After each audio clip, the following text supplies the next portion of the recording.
Greetings, nature nerds, and welcome to Ask an Ecologist. My name is Suzanne Simpson. I'm an ecologist with Bayou Land Conservancy, and each week we come together to take your nature questions and talk about all things outdoors. So I'm in a new location today on a different device. Camera quality isn't going to be as great. Hopefully, the sound quality is okay, but bear with me as we go through a little bit of a different technology. I am on the Texas coast today, and that is the inspiration for our main topic, which today is going to be fall migration. Fall migration is beginning, bird populations are beginning to move, and we're going to talk about the best places along the Texas coast and in the Houston area to take a look at some of those migrating birds.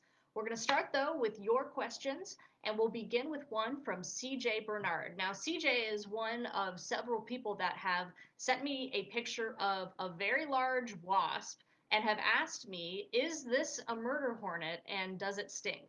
So I dedicated the broader part of another episode to the topic of murder hornets, so I won't go into it in depth right here. If you haven't seen that episode, check out Bayou Land Conservancy's YouTube channel where we upload all previous episodes of Ask an Ecologist.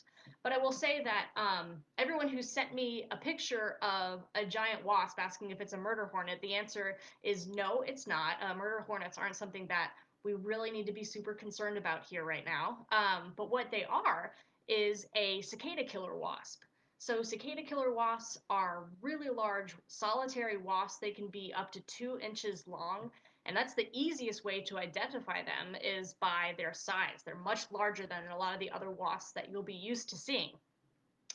And so cicada killer wasps spend their lives digging burrows for their larvae and filling those burrows with cicadas that they kill and then feed to their larvae. As for the question, does it sting? Female cicada killer wasps can sting, and that sting definitely doesn't feel good. But it's a pretty uncommon event to get a sting by a cicada killer wasp. They're a pretty low key species, to be honest. The most striking thing about them is their size and how much bigger they are than other wasps, but they're not particularly dangerous to share space with. So most of all, you can, if you observe one, you can enjoy their behavior, which is really fascinating, watching them burrow and watching them do what they do to cicadas, which have been buzzing here all day, and I know they're probably buzzing in your backyard, so there's plenty of food for cicada killer wasps. They're most active when the cicadas are most active, which is right now in August, this time of year. So it's not surprising that we're getting an uptick of those sightings. So not a murder hornet. It's a cicada killer wasp. And feel free to send me any pictures you see. It could be up to 2 inches. It's a black wasp with red or even yellowish abdominal stripes. So it's a good looking animal. All right, thanks for your question. Christina Deeg's 8-year-old asked, which animals do you work with, and do you do anything to try and improve their habitats? So I work as a habitat conservationist, which means I'm not necessarily working with a specific species of animal. What I'm trying to do in my job as an ecologist is protect the homes of many animals. Now, if you're wondering what my favorite animal is, if you've watched the blog before, I'm a herpetologist. My favorite animals are reptiles and amphibians, and my favorite Houston herp is the American alligator. But what I'm focused on is improving habitat for the different types of wildlife that live here in Houston and the Gulf Coastal Plains. So what we'll do is, we talked about this last week a little bit, invasive species management. So if there are invasive plant or animal species that are reducing the biodiversity of a tract, so the number of species that are on a tract, we'll do some management to take those species and limit them and instead plant more native species that can up the overall biodiversity and productivity of an ecosystem. So if your wildlife, not only is the habitat your home, in a lot of cases, it's also your grocery store. And so what we want to fill the shelves with as many different species as possible to provide as many different benefits to our communities and to our wildlife. I hope that helps answer your question. Thank you for submitting it. All right. Christina asked, is it safe to eat fish from the bayous, especially closer to town where there's more pollution? And if not, why do people still do it? So, Christina, I personally do not recommend eating fish from any of the inner city urban Houston bayous. There's just so much chemical and bacterial runoff that it's not something that I would recommend anyone do. We have the Harris County Health Department, Houston Health Science Center have all said pretty similar things when they've been asked. So I'm gonna go with their good recommendation. It doesn't mean that fishing in the bayous can't be fun though. There's still a lot to catch, and you can do catch and release, or if you're part of an invasive species effort, you can do catch and remove. And as for why you might see people, putting fish in their cooler, it could be that people grew up fishing and eating fish along the bayou, and so they have cultural ties to that practice, or they may just not have all of the information about the different water quality measures along the bayous. But bayous, fun to recreate in. You can definitely fish in them, but as for me, I'm not going to be eating any of the fish that I catch out of there. All right. Now let's move on to our main topic of the day, which is the fall migration of birds. So even though we're still feeling the sweltering heat, the days are slowly but surely getting shorter, and fall is on its way. It is, I promise you.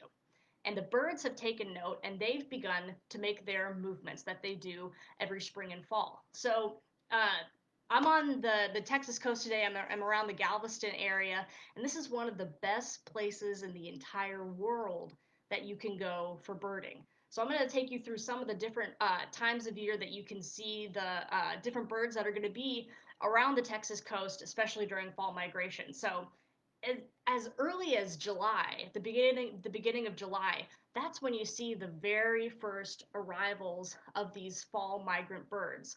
So if you're looking for shorebirds, you're going to see sandpipers, plovers, dowitchers coming in as early as July and into early August. The shorebird migration along the Texas coast is going to continue into August, September, and October, and then usually by November, that's when the shorebird populations along Bolivar are going to stabilize, and the birds that are there are going to stay there. Now, if you are into raptors, if you're into hawks, we have awesome hawk migration opportunities here in Houston to observe. I've already noticed Mississippi kites in the city, which is, I live more in the city. And if you haven't seen a Mississippi kite before, look for kind of a smaller, pale gray raptor that has dark eye patches. Kind of looks like it has these dark sunglasses on them. They're really agile flyers. They're super fun to watch. They're one of the indications of fall migration. And if you are able to get down to the Candy Absher Wildlife Management Area, which is near Galveston Bay, you can take advantage of the Smith Point Hawk Watch, which is sponsored by the Gulf Coast Bird Observatory. So even though through the pandemic they have remained open, they are limiting the amount of people that can observe on the highest parts of the tower, and they're requiring everybody to keep a face cover on, but you can still observe the really large hawk kettles, the different broadwing hawks, and accipiter and buteo hawks that are going to be coming through the Texas coast during fall migration. So that is one of my favorite assets that we have here to watch, the raptor migration, which is super fascinating. Now, if you're into more backyard birding, one of the most popular backyard visitors is going to be making a stop in Houston soon, and those are the hummingbirds. So, within the next week or two, if you haven't already, you should start seeing hummingbirds. So, make sure that your feeders are out and well stocked, and you can get a glance at one of those really charismatic, just scientifically adorable bird. And they're really enjoyable to watch from your backyard. Also, keep an eye out for purple martins, chimney swifts, barn swallows, and tree swallows. As the migration season progresses, you should be able to see those in pretty large numbers, and you can see those in both urban and less urban environments. A great resource for birding along the Texas coast is Houston Audubon and the resources that they provide. And Bayou Land Conservancy is going to be partnering with Houston Audubon and other conservation organizations in the area to bring you Houston Bird Week in about a month. It's going to be September 19th to 26th. I'll catch you guys back up closer to the date on what events are going to be taking place, but it's going to be bird walks, virtual tours, things that we can do to engage in fall migration while remaining safe and socially distanced from one another. So look out for that. But this is a great time of year if you've never gotten into birding before. Buy a field guide. Get a pair of binoculars. It doesn't have to be a big investment. It doesn't have to be expensive. You can go to Half Price Books and find a used field guide there that will be perfectly adequate. And take up that hobby. There's never a better time to start a new hobby than what we're experiencing right now, and birding is a great one to pursue. So with that, thank you for submitting your questions. Remember that you can submit your questions on Facebook by sending Bayou Land Conservancy a message, or you can send us an email at info@bayouland.org. Thank you for tuning in, and I'll see you next week.